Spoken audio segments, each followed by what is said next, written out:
Boa noite, irmãos, a graça, a paz do Senhor Jesus Cristo, amém? Estão todos bem? Agora diminuiu o vento, né? Estava um vento polar aqui vindo lá de cima, eu não sei o que aconteceu, mas agora acho que melhorou um pouquinho, até diminuiu o ruído. Agora está mais confortável. Mas é aquilo, né, irmãos? Passamos tanto calor aqui, né? E calor não tem jeito, só se abanando, e mesmo assim você se abana e vem aquele bafo quente. Agora o frio dá para a gente contornar, é só trazer um casaquinho de casa, tá? Então a orientação aí, especialmente para as mulheres, sentem muito frio, já aproveita e traz um casaquinho que sabe que agora lá na igreja, né, tá nevando. Amém? É bênção, gente, é bênção. Hoje nós vamos falar sobre a alegria. A alegria é o segundo fruto do Espírito, lá em Gálatas, no capítulo 5, versículo 22. Gálatas 5, 22. Nós estamos nessa série falando sobre o poder para transformar a nossa vida. Basicamente, estamos acompanhando e trabalhando em cada domingo um fruto do Espírito, que é essa manifestação do poder de Deus em nós. E o segundo fruto do Espírito de Deus nas nossas vidas é a alegria. Mas o fruto do Espírito é amor, alegria. Vamos parar por aí. Amor e alegria. Todos querem ser felizes, não é verdade? Quem aqui quer ser feliz? Todo mundo. Tem um filme muito legal com Will Smith, que é aquele Em Busca da Felicidade, né? Bonito, né? Aquele filme. Mostra a resiliência daquele homem, né? A dedicação, ele que ficou sozinho para cuidar do seu filho em meio de uma grande pobreza e depois se tornou um homem super rico, né, lá em Nova York. E esse filme fala em busca da felicidade, porque parece que nós vamos vivendo a vida assim, em busca da felicidade. E parece também que a felicidade é igual aquele pote de ouro no arco-íris, que quando você chega lá, o arco-íris já não está mais ali, né? O arco-íris está mais à frente, aí você tem que andar mais um quarteirão. Alguém já tentou correr atrás do arco-íris? Ninguém? Eu já, de carro, assim, tu vê, caramba, o arco-íris está ali, quando chega lá ele não está ali, ele está mais à frente. Aí quando chega mais à frente, ele não está mais ali, ele está mais à frente. Então a felicidade, às vezes, parece essa busca de correr atrás do pote de ouro, né, como dizem aí, que fica ao final do arco-íris. E além disso, na nossa cultura, também nós percebemos que há uma necessidade muito grande das pessoas demonstrarem que estão felizes. É a busca do prazer, né? A cultura do prazer que nós vivemos. E aí se tem a ideia de que nós temos que ser felizes em todo momento. E estão aí as redes sociais ganhando bilhões e bilhões de dólares por causa dessa necessidade do ser humano de demonstrar felicidade, que está feliz. Porque ninguém, ou é muito raro, né? Não vou falar ninguém porque é demais, mas é muito raro alguém ficar postando derrota no Facebook. As pessoas gostam de postar vitória, né? Felicidade, alegria, aquela foto da família do comercial de margarina. Mas aí quando tu conhece um pouquinho mais a fundo, tu sabe que, nossa, como aquela família está quebrada. Mas no Facebook é outra imagem, porque nós vivemos nesse mundo da imagem da felicidade. A gente tem que estar entretido o tempo inteiro. E até com os nossos filhos, às vezes nós caímos nesse problema, né? Porque a criança está lá, às vezes meio entediada, toma ali um YouTube Kids, para ela poder ficar mais alegrinha, porque o tédio não pode mais fazer parte da nossa vida. Então, nós precisamos entender isso, e entender que, na verdade, não é todo dia que a gente está feliz. Nem todos os dias são bons, alguns dias são até desastrosos nas nossas vidas. Quando o dia é ruim, quando as coisas que nós esperamos não dão certo, quando o que planejamos não acontece, quando a gente recebe uma notícia muito ruim, talvez de uma enfermidade, talvez da perda de um ente querido, ou quando nós nos deparamos com nós mesmos e olhamos no espelho e reconhecemos, temos que reconhecer que nós não somos tão bons assim, precisamos lidar com o fracasso na vida profissional, o fracasso na vida conjugal, familiar. Mas o que a Bíblia diz? A Bíblia diz que o segundo fruto do Espírito é alegria. E aí nós vemos vários imperativos na Bíblia dizendo: alegrem-se, fiquem alegres. Mas a Bíblia não está falando sejam felizes. A Bíblia está falando fiquem alegres. Mas como eu posso permanecer alegre quando nós estamos vivendo num mundo tão difícil e muitas vezes tão negativo? Então precisamos distinguir felicidade de alegria. Sabe por quê? Felicidade tem a ver com as circunstâncias. A alegria é algo mais profundo. A felicidade é passageira. Às vezes nós temos a sensação, por exemplo, de que, se eu conseguir aquele emprego, eu vou ser muito feliz. E aí você vai lá e consegue o emprego dos sonhos. E aí quando você consegue o emprego dos sonhos, você percebe que você não ficou tão feliz assim ao conseguir aquele emprego. Às vezes ele te traz até mais dificuldade. E aí você acha que você vai ser muito feliz se você tiver aquela casa, a casa própria, tão desejada. E aí quando você alcança aquela casa, aí você não fica mais tão feliz assim, porque a casa traz um monte de problemas, ou não era aquilo que ia preencher o seu coração. Então a felicidade, ela às vezes está muito ligada às circunstâncias da vida. Agora, a alegria é outra coisa. E a Bíblia fala de alegria.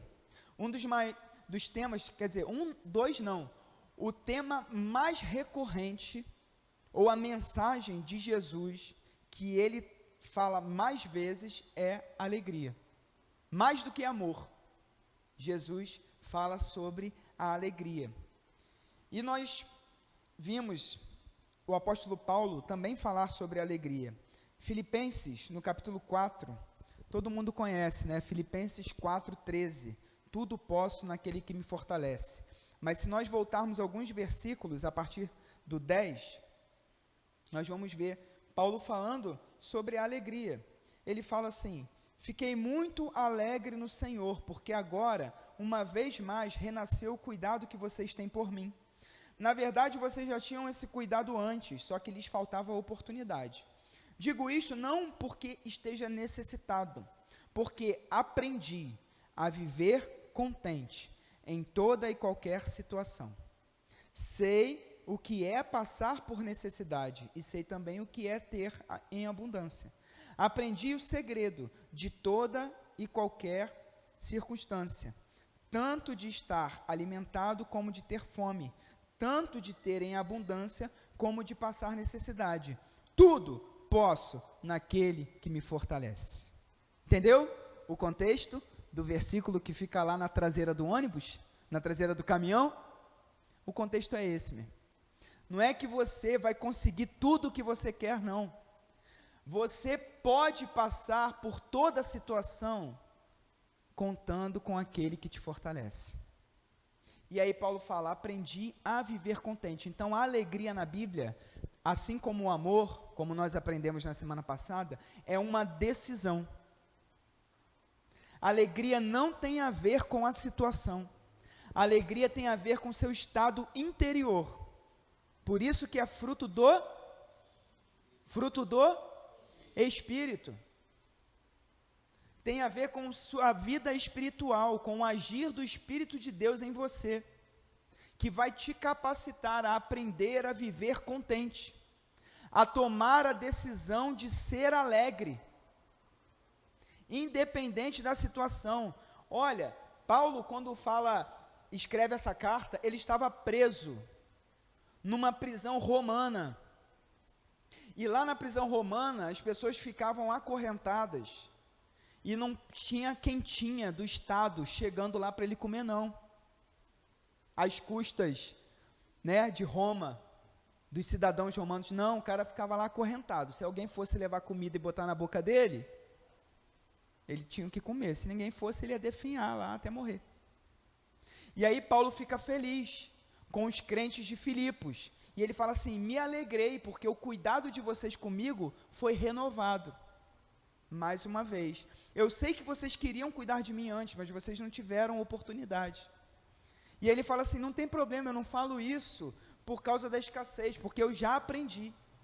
Aprendi a viver contente em toda e qualquer situação. Já tive abundância, já tive escassez. Então, nós, os cristãos, aqueles que têm a Jesus, têm muitos motivos de estar alegres em toda e qualquer situação. É uma decisão que a gente precisa tomar ao lado de Deus, e o Espírito Santo vai nos capacitar para isso. Nós deveríamos ser as pessoas mais alegres do mundo.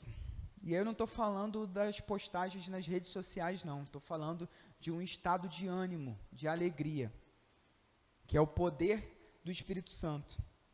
Lá em Romanos, no capítulo 5, e aí nós vamos usar esse texto para aprendermos como que a Bíblia nos dá pelo menos 3 motivos para nós estarmos alegres. Romanos capítulo 5, versículo 1 e 2 agora.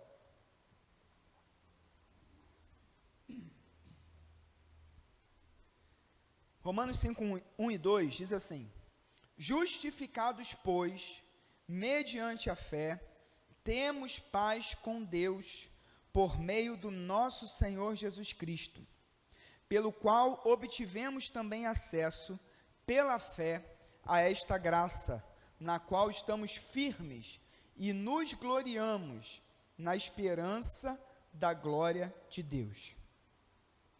Estamos firmes e nos gloriamos na esperança da glória de Deus. Então, o primeiro motivo de nós estarmos alegres em toda e qualquer situação é ter esperança. Nos gloriamos na esperança.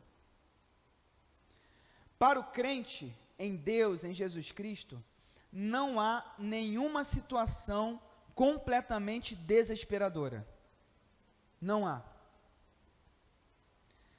Dizem que uma pessoa, ela pode viver 40 dias sem comida, 3 dias sem água, 8 minutos sem ar.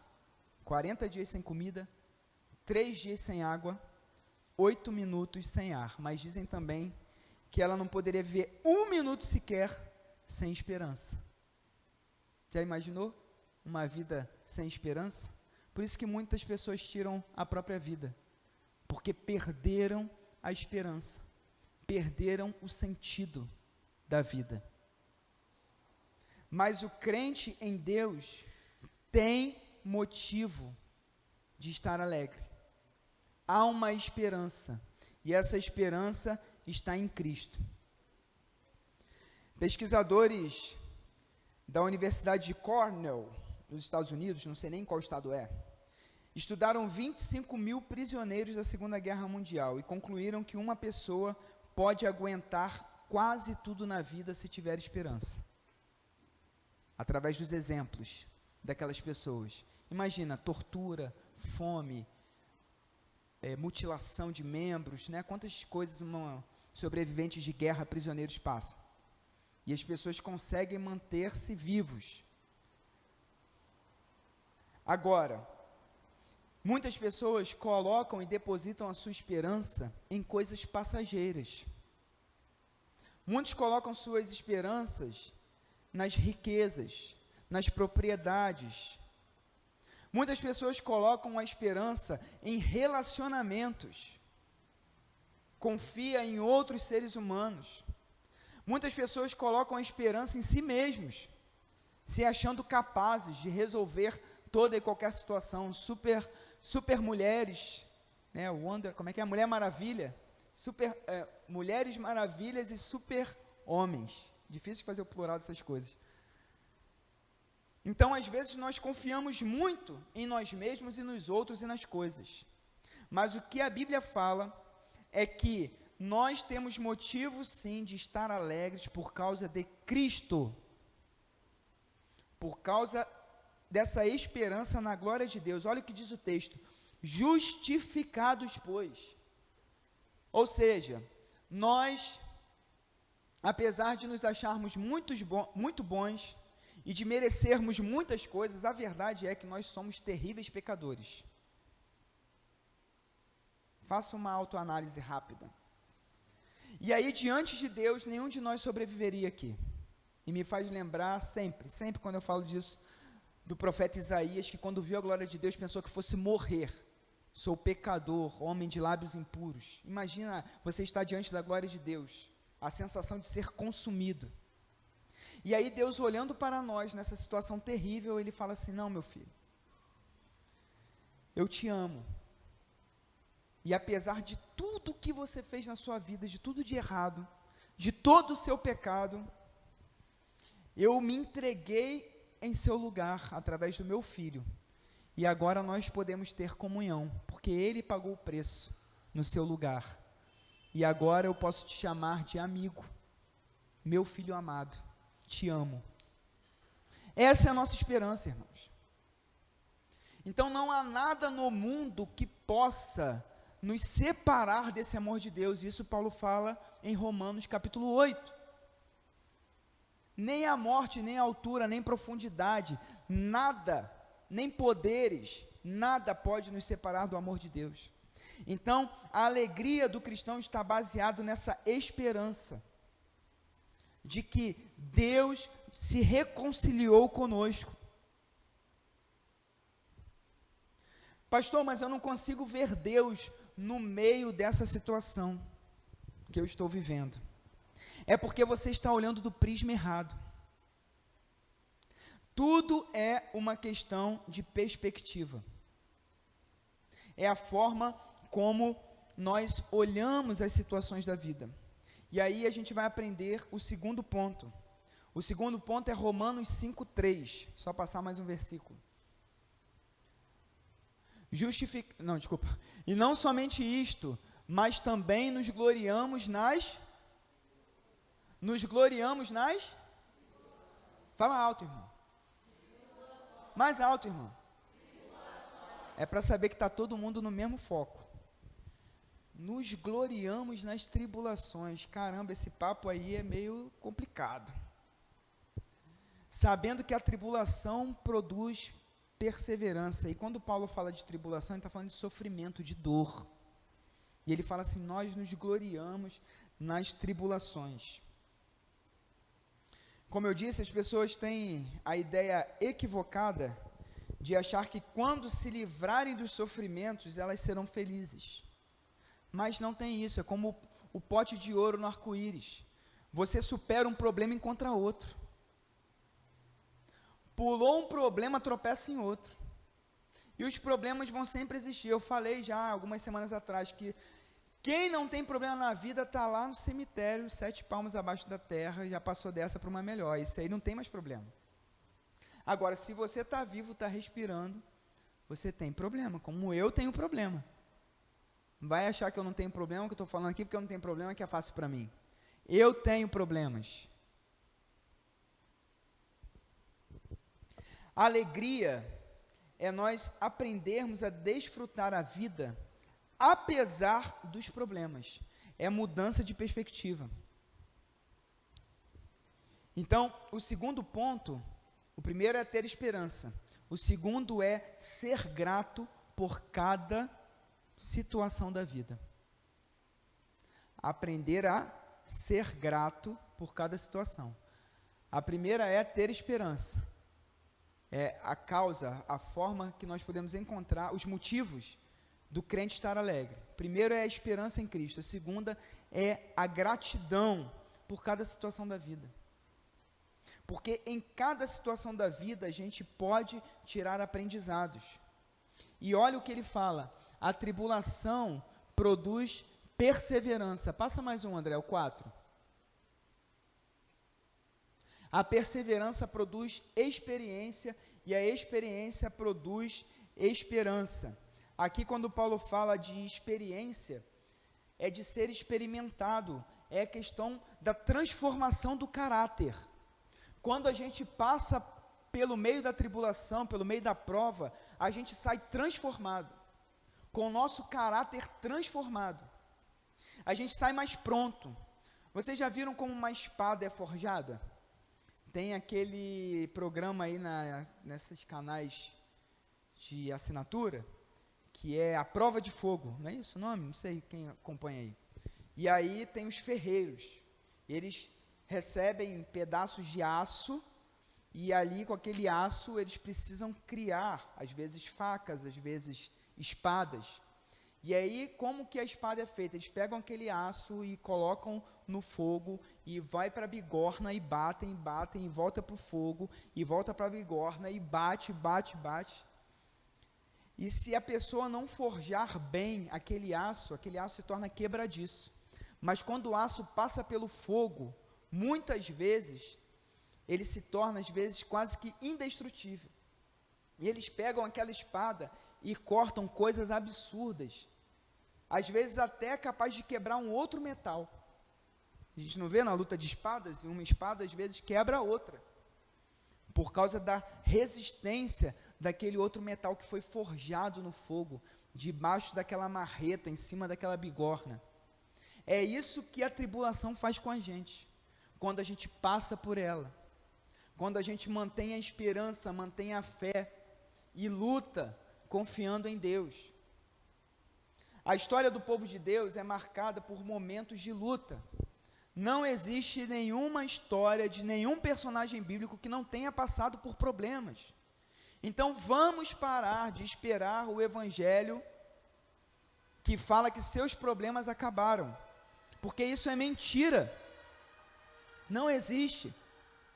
Tem muita porta das igrejas, resolva aqui o seu problema, seus problemas acabaram, venha fazer a campanha dos 7 pulinhos, das 7 semanas, de você dar aquilo e receber algo em troca. Não existe isso, com Deus não se barganha, Deus não é manipulável. Não estamos falando de um ídolo, o ídolo nós manipulamos. Você tem lá a estatuazinha em casa, e você põe coisinha, oferenda, para manipular. Nós estamos falando do Deus Todo-Poderoso. Não se manipula Deus. As circunstâncias estão aí, elas servem para nos provar, e para transformar o nosso caráter, mas isso só vai acontecer se você olhar o problema de outra perspectiva. Se você olhar sempre o problema, focado no problema, e pensando que Deus te abandonou, e que você não vai conseguir, que não aguenta mais, não há prova que venha até nós que nós não somos capazes de passar. Não há prova que nós não conseguiremos passar. Como eu disse, pesquisas mostram que o ser humano pode passar por qualquer coisa na vida, se ele tiver esperança. A maior esperança a gente tem em Deus. E aí a gente vai para o terceiro ponto. Então muda a sua perspectiva. Passe a ser grato pela sua vida toda, como ela é. Porque você está num processo. Não há um ponto de chegada, meu irmão, nessa vida. Há só um processo. A imagem que a Bíblia traz é de peregrinação, é de caminhada. Então, para de achar que ano que vem eu estarei melhor, no outro ano eu vou alcançar tal coisa e eu vou ser feliz. Não existe, é hoje. Jesus falou, basta cada dia o seu próprio mal. Basta cada dia o seu próprio mal. Então, olha para o mal de hoje e vença o mal de hoje. Amanheceu o dia, as misericórdias de Deus se renovaram, aí você enfrenta o mal de hoje, que agora é hoje, né? Era amanhã, virou hoje de novo. Aí quando chegar depois da manhã, você olha para o dia se renovou de novo, vença o mal daquele dia. E assim vai, num processo. Sempre contando com a presença de Deus, porque isso está garantido na Bíblia, na palavra de Deus, Romanos 5,11 agora. E é o terceiro ponto. O motivo de nós estarmos alegres, Jesus está conosco. Paulo fala assim, e não apenas isto, mas também nos gloriamos em Deus, por meio do nosso Senhor Jesus Cristo, mediante o qual agora recebemos a reconciliação. Nos gloriamos em Cristo, em Deus. Por meio de Cristo, nos deu a reconciliação. O que é reconciliar? Antes nós andávamos brigando com Deus. Muitas vezes nós não brigamos com Deus. Lutamos com Deus todo dia. Toda vez que a nossa vontade não se conforma à vontade de Deus, e a gente quer que seja feita a nossa vontade, isso é uma luta com Deus. A gente está o tempo inteiro lutando com Deus. Quando nós pecamos, é uma luta contra Deus. Não. Tem várias imagens também na Bíblia disso. Jacó que lutou contra o anjo do Senhor. Saiu mancando, mas com a bênção. Jó, que durante todas aquelas lamentações, de todo o sofrimento que ele passou, lutou com Deus. É uma luta. Mas olha o que o texto fala, que por meio de Jesus, Deus se reconcilia conosco. A gente luta com Deus, mas Deus não quer lutar, Deus quer acolher, Deus quer abraçar, Deus quer se manifestar. E vale lembrar que muito dos nossos sofrimentos tem a sua causa em nós mesmos. Então a gente fica culpando o universo, culpando a Deus, quando na verdade os culpados somos nós. Só que veja bem, Deus não está nem aí para quem é o culpado. Ele quer estar contigo agora. Não importa se foi você que pecou, se foi teu vizinho que pecou e você está sofrendo por causa disso. Não, Ele quer te acolher agora. Jesus está conosco, é o terceiro ponto. Nós podemos nos alegrar, porque não importam as circunstâncias, Deus está conosco. Lá em Mateus, Jesus foi chamado, no momento da anunciação, Ele será chamado de Emanuel, que quer dizer Deus conosco. Quando no final de Mateus, Jesus promete, e eu estarei convosco todos os dias, até a consumação dos séculos. Então, o motivo de nós estarmos alegres é a promessa de Deus, e a promessa de Deus não falha. Deus está presente em nossas vidas. Basta nós abrirmos os nossos olhos espirituais, como nós cantamos aqui a primeira música. Abre, Senhor, os meus olhos, para que nós possamos ver Deus agindo. Certamente você está aqui hoje porque Deus está contigo e te trouxe até aqui para ouvir uma palavra. Olha o cuidado de Deus. Às vezes a gente ignora os pequenos fatos da vida, porque ficamos apegados no problema e não conseguimos olhar a situação. Paulo falou, Filipenses 4,12, sei o que é passar por necessidade, e sei também o que é ter em abundância. A maioria de nós não passa necessidade. Só que às vezes a gente fica reclamando porque não tem o celular do ano. Não é verdade? Agora, se nós olharmos de outra perspectiva, caramba, eu não passo necessidade, graças a Deus eu tenho um alimento. Com dificuldade. Mas eu tenho para dar para os meus filhos, tenho para mim. Às vezes a gente está num problema e não consegue olhar além do problema. Entende o que estou querendo dizer? É a mudança de perspectiva.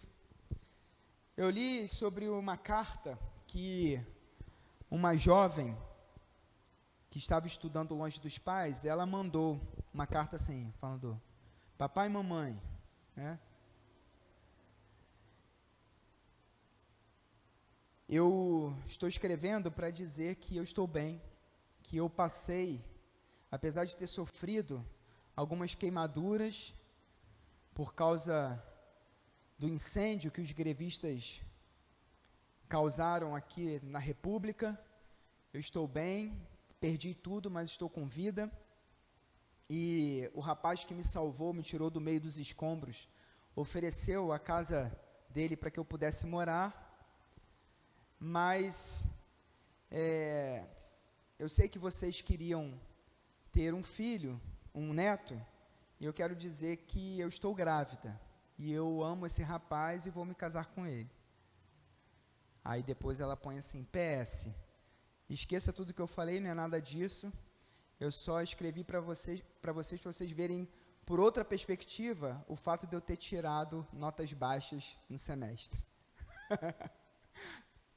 Então, assim, imagina se os pais recebem a primeira notícia das notas baixas, meu irmão, ia, né, ia descer o céu, né, assim, com todo... Agora, depois que eles viram assim, né, graças a Deus, ela tirou notas baixas, mas ela está bem. Você entendeu o que é ver o problema sobre outra perspectiva? É isso. Às vezes a gente fica focado naquele problema, mas olha o todo, olha o resto à sua volta, quantas coisas boas que nós podemos aprender ali. Às vezes até no momento de dificuldade, ser grato pela ajuda de alguém, por ter uma porta aberta para te acolher e você ser acolhido, uma nova oportunidade. É isso, gente. Paulo falou, sei ter passado necessidade, sei também que é ter abundância, aprendi o segredo de toda e qualquer circunstância, tanto de estar alimentado como de ter fome, tanto de ter em abundância como de passar necessidade. Tudo posso naquele que me fortalece. Agora, tudo bem, pastor, o que eu posso fazer? Então, eu vou deixar aí para nós concluirmos essa palavra, 4 dicas para que você possa viver em alegria. A primeira dica é gratidão.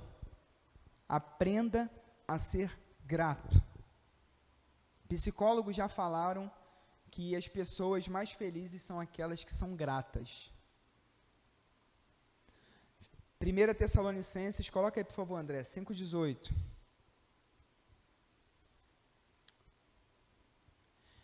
Em tudo deem graças, porque esta é a vontade de Deus para vocês em Cristo Jesus. Se é tudo, é tudo. Em tudo deem graças, é a vontade de Deus. A segunda dica é, seja generoso. Aprenda a doar. A gente fica pensando muito em receber, em ter seus problemas resolvidos e tal. Agora, quando você olha por outra perspectiva, você vê que você tem muito mais do que necessitava. E que precisa de muito menos do que achava. E especialmente quando passamos por momentos difíceis e que precisamos espremer, é aí que a gente vê, nossa, como que eu tinha tanta coisa, ainda reclamava e hoje eu consegui passar por essa situação com tão pouco. Então, aprenda a ser generoso, porque talvez ao seu lado existem pessoas precisando. E aí, quando você tem o olhar da generosidade, você doa, isso te ajuda também a desenvolver a gratidão. Porque a palavra diz em Atos 20, 35.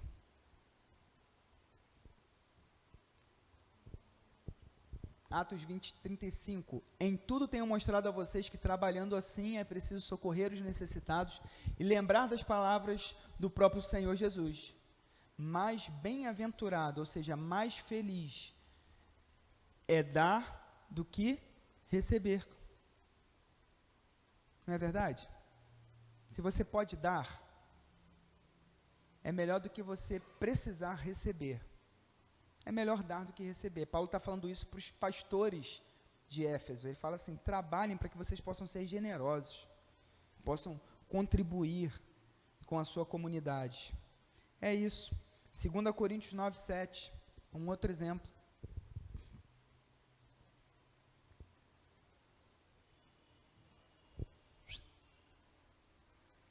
Cada um contribua segundo tiver proposto no coração, não com tristeza ou por necessidade, porque Deus ama a quem dá com alegria. Sabe por quê? Deus ama quem dá com alegria? Porque o ato de dar é o ato de Deus. João 3,16, porque Deus amou o mundo de tal maneira que Deus deu o próprio Filho. Então, ser generoso é conformar o caráter com o caráter de Deus. Isso traz alegria. Terceiro, sirva. Serviço.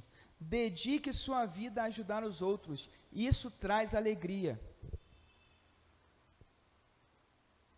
Pessoas se sentem muito mais felizes e muito mais realizadas quando saem do seu mundinho e passam a enxergar as pessoas em volta e se põem a servir.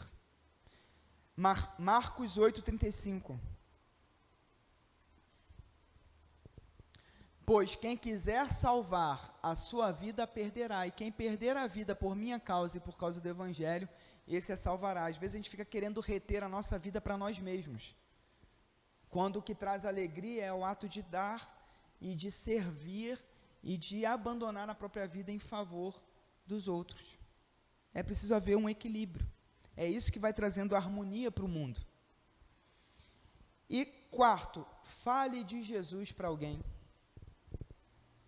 Quanto tempo tem que você trouxe alguém a Cristo? Ou será que algum dia você trouxe alguém para Cristo? Teve o privilégio de descer alguém às águas? Participar do batismo? Não é uma alegria muito grande? A gente teve batismo em dezembro, aquela festa de ver aquelas pessoas ali se rendendo a Jesus, cheias de esperança, uma vida nova, um novo livro para ser escrito, e você falou assim, caramba, participei da transformação da vida de alguém. 4 coisas: seja grato, seja generoso, sirva e fale de Cristo. Leve essa novidade, essa alegria para as pessoas que estão à sua volta. Amém?